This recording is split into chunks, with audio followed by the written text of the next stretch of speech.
everyone, welcome back. Today I thought I would go over our pre-season maintenance of our John Deere 750 grain drill. This unit has had a previous video done on my channel where we talked about upgrading the prescription tillage cutters and the gauge wheels. We added a scale kit as well, a solar panel to top off our battery. Built this battery box. It was way too small, no idea what I was thinking. We always run that size. We had an oddball that was left over, so I built this way too small. Got to fix that eventually. Low on the list of priorities. We had a closing wheel bearing go out right at the end of last year's season, so I've got new parts for that. Otherwise, we just got to grease the machine, check it over, make sure there's no mice nests down in the hopper, and then the unit will be ready to go back to the field. It's a pretty good grain drill. I want to say it was a 99. I could be mistaken on that. It might be like a 96. I can't quite remember. But it works good for us,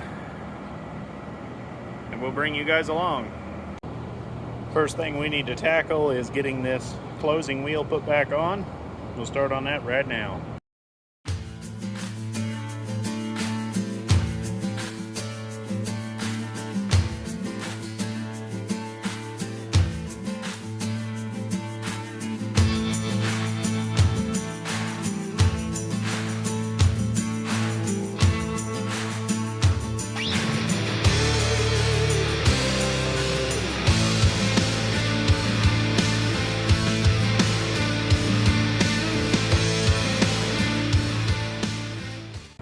Started greasing everything. I would highly recommend picking up some kind of electric grease gun.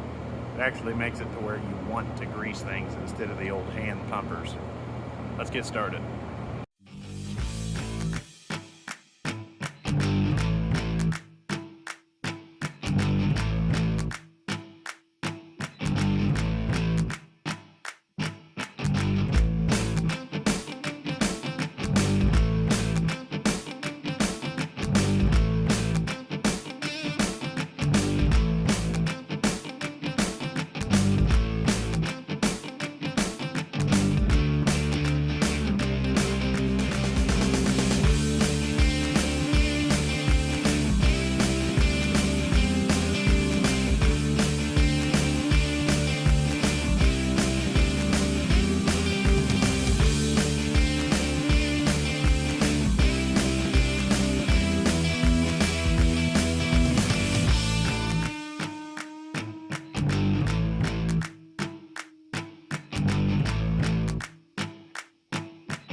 We've got all of our grease zerks hit.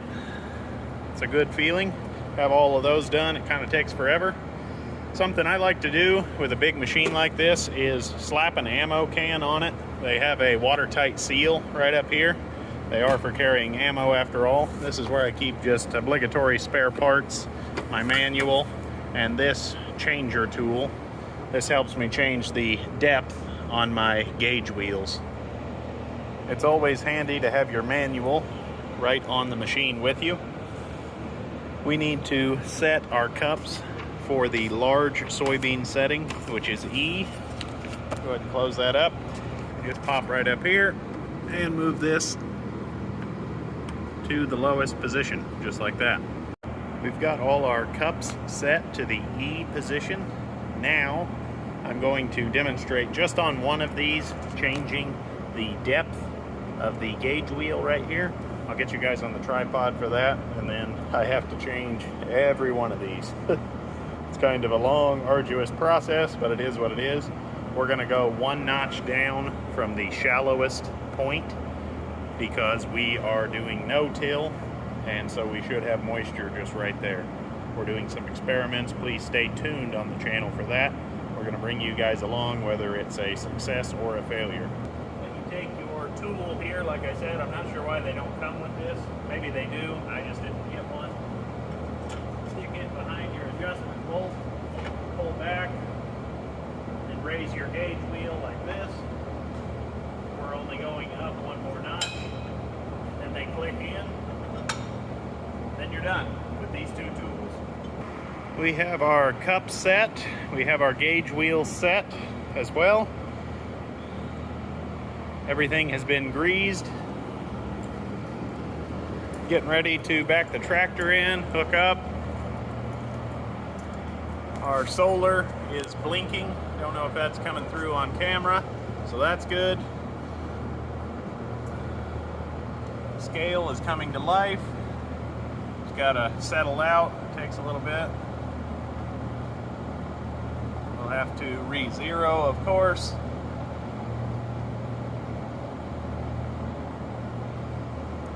Pardon the reflection. There we go. This chain has to be ran a little bit extra loose when you're running the load cells for the scale kit. Bear that in mind. I set it according to the Scale Tech manual and it was still throwing me off, so we run that a tad loose. Everything appears to be in good shape. I checked our hopper. We don't have any mice nests, thankfully. Let's get our tractor backed in.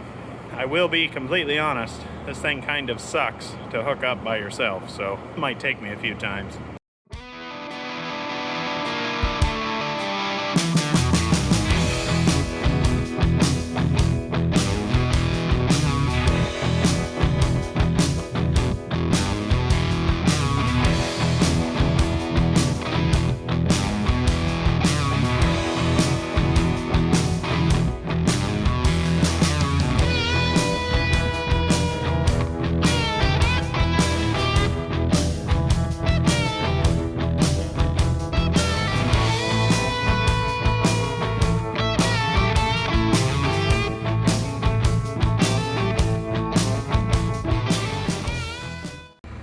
We made it to the field with no issues. It's just a quarter-mile away from Charlie's.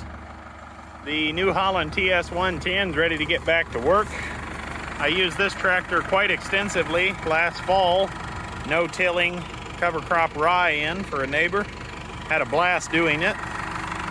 We bought this tractor off of an online auction, sight unseen, from a municipal, I think in Oklahoma, maybe Kansas, something like that. Set out most of its life. It's sun faded, but we had to have a yellow one so that we would match the Minneapolis Moline fleet. Ladies and gentlemen, you can see here we have our Ag Leader In Command 800, I believe it is.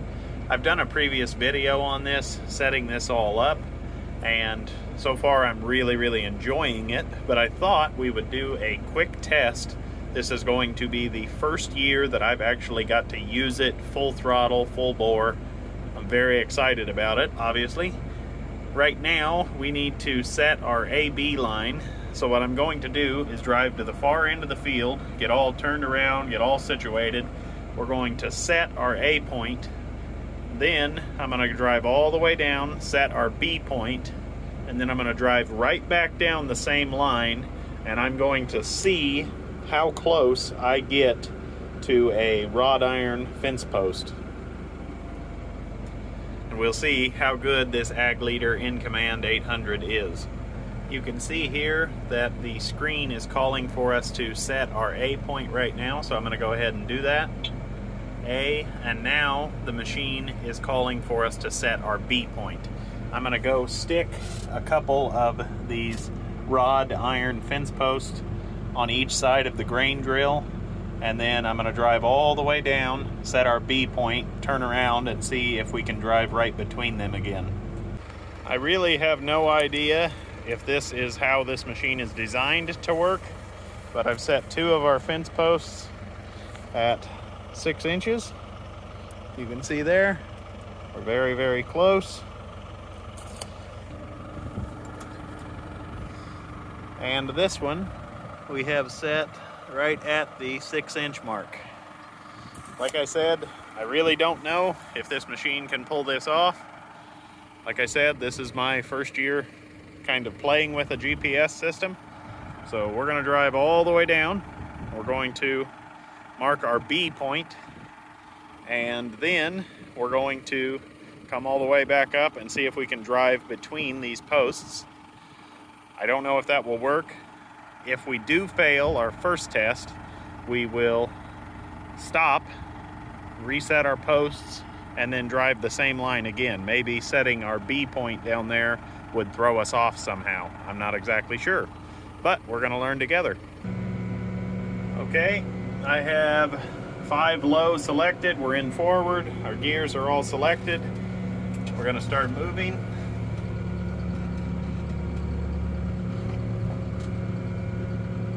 Looks like both posts are standing. We'll pick this up when we are at the end of the field, setting our B point. Wanted to show you guys that we are hovering right around 3.8, 3.9 miles per hour.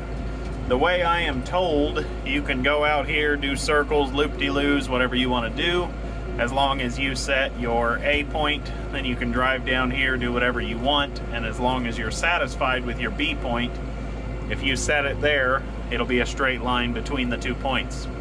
Makes sense in theory. We'll find out. Gonna go ahead and drop down to 5 low again. Just creeping right along. You can see we haven't set our B point yet. Apologize for any sun glare or wind in the video. Shooting this one-handed. We're getting close to the edge of the field. Okay, I'm gonna stop. I'm going to set my B point. Now my green light has come on, my satellite is green, and my guidance steering wheel, which is right here, is unlocked. It used to have a red X over it. I should have showed you that earlier. So now we're going to turn around and we'll see if we can drive through those posts. We'll bring you guys along. Okay, I am nearly lined back up. Right here, you can see I am on pass 0 again. If I were moving to the right, that would have been pass 1, but I'm obviously not straight with the edge of the field. So now I'm going to start moving slowly, and I'm going to tap that steering wheel, try to capture all this. We are on pass 0. We're 3 foot, 2 foot, 1 foot. I'm going to go ahead and tap it.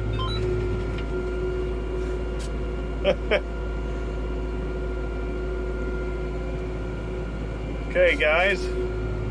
We are using our Ag Leader guidance system. Apologize for all the sun glare. This is incredible. Feels a little eerie not having my hand on the wheel. I asked the Ag Leader rep when he was installing it if I were to see some crazy obstacle and I freak out and grab the wheel and rip it, it will stop the guidance. It won't try to fight me too much.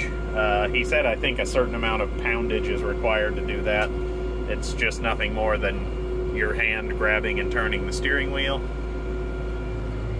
We are still on pass 0. It says we're dead on. This little green bar right here is indicating whether we need to go left, whether we need to go right. We're slowly going left right now. Nope, now we're back to right. You can see it dance between here. This system also has a light bar up here. If you just wanted to put this in, I understand it. If I understand it correctly, just put this in and use it as a light bar instead of using the steering apparatus. Apologize for the lull in the video. We're just about there. I definitely could have shifted gears now that I think about it. But this is uncut. I want you guys to see I'm not doctoring anything. I know there's a lot of guys that con out there. I try my absolute best to be completely transparent with you guys. These rods are not in the ground far, so even if we run over them, we're not going to hurt anything on the drill. The tractor's obviously much narrower than the drill. I'm gonna stop as soon as I get up to them and we will remeasure. We made it, guys. An interesting note before I hop out of the tractor it is saying that I need to be left just a little bit, but it says that we're still on. So that's kind of interesting, and from what I can tell, the machine is correct. It looks like it's a little far to the right, which would mean we need to slowly steer to the left, which the computer would take care of eventually, but I'm out of field. Walking up now, just hopped out of the cab, get my tape measure ready. We are at 8 3/8 of an inch on the left side of the tractor, so that does correspond with the computer saying we need to move to the left. I'll turn this off and walk around to the other side, and here we are 3 5/8 of an inch. So that is pretty awesome, guys. Ag Leader is a cheaper alternative to the John Deere system, as far as I know. This is just what I was familiar with. I was using a light bar last year, and so I wanted to stick with Ag Leader because it really didn't give me any fits. We are back on the left side of the unit, and I would say we had about 1/8 of an inch of inaccuracy altogether. So from one end of the field to the other, this is the narrow side of Charlie's 11-acre field right here, we were off 2 3/8 of an inch from where we started, give or take 1/8. I would say that the poles had that much variance in them. So what I'm going to do now is try it one more time and see if we get the exact same result, or if we're left, right, or dead on. We'll bring you guys along. While I'm going down there, I am 9 inches to the left, meaning I need to turn to the right from pass 2L. So I might as well utilize the tools at my disposal. That is just incredible, guys. This is too much fun. I will turn it off mid-stroke. I will veer off course slightly, and then I will hit the button. You can see the steering wheel jerk.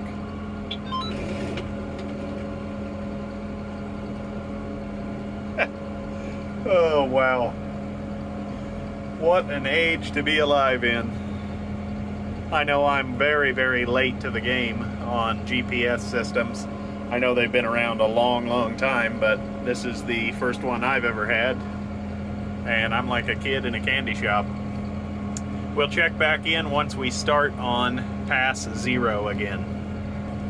Cool little note, it thinks that I've already planted pass 0, so there's a green line there. I've skipped pass number 1 and I'm on pass number 2. That's pretty awesome. With the old light bar, granted that thing was 20 years old, I was having to keep track of what pass number I was on so that I didn't double plant something. We're now coming to the end of the field. Turn our guidance off. Turn around. Obviously I would have had to raise the implement up, but we're shooting a YouTube video, guys. I am lined back up on pass 0, hit the button.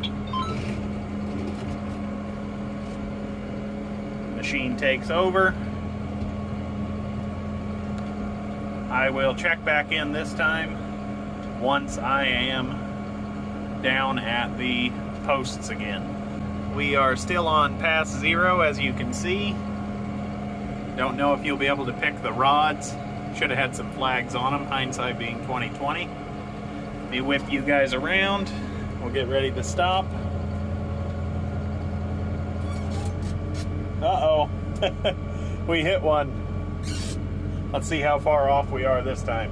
Okay, walking out of the tractor here. Get my tape measure set up. We are 12 inches away. So we would have, let's see, we started with 6. Math on camera, that's a brave man right there. We would have 6 inches of inaccuracy, variance from one side to the other. Let's go over, check the mayhem on this post. And this one, a little hard to judge. I'll stand him back up. and we are within 1/2 of an inch, but it was ripped out of the ground, so it's probably moved slightly. It does make complete sense since the other side is at 12 inches. Let's try one more time to see if we have a fluke or not. With this post being damaged, we will have to set him aside, and we will have to rely on this post being our static post, because that one was knocked over. It's a little hard to judge, but this one hasn't been touched yet. Let's try one more time. I'm not going to bore you guys with the trip down the field. We'll pick it up when we're probably 20 feet away. Picking up our third trial. We are on pass 0, you can see there. Steering wheel is still doing its thing. Once we drive past, see how close we are.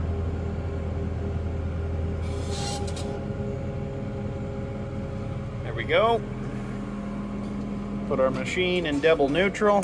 Wait, nobody gets killed. We are outside the tractor. You guys know the drill by now.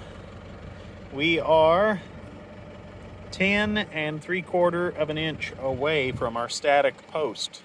So we would have been 4 3/4 of an inch outside from where we set our original spot, our original AB line, if you will. That's not too bad. From one end of the field to the other, we were, I think, 2 5/8, if I remember correctly, and 4 3/4 off from one end to the other. I don't know what happened with the mid-run, the second run that we did, where it hit that one. Not exactly sure. That one we were off 6 inches. I don't know what to tell you guys. There's been a good happy medium throughout. I will talk about this more in the future as I get more familiar with it. I would like to thank everyone for watching. Please remember to like, comment, subscribe for more, and we'll see you next time.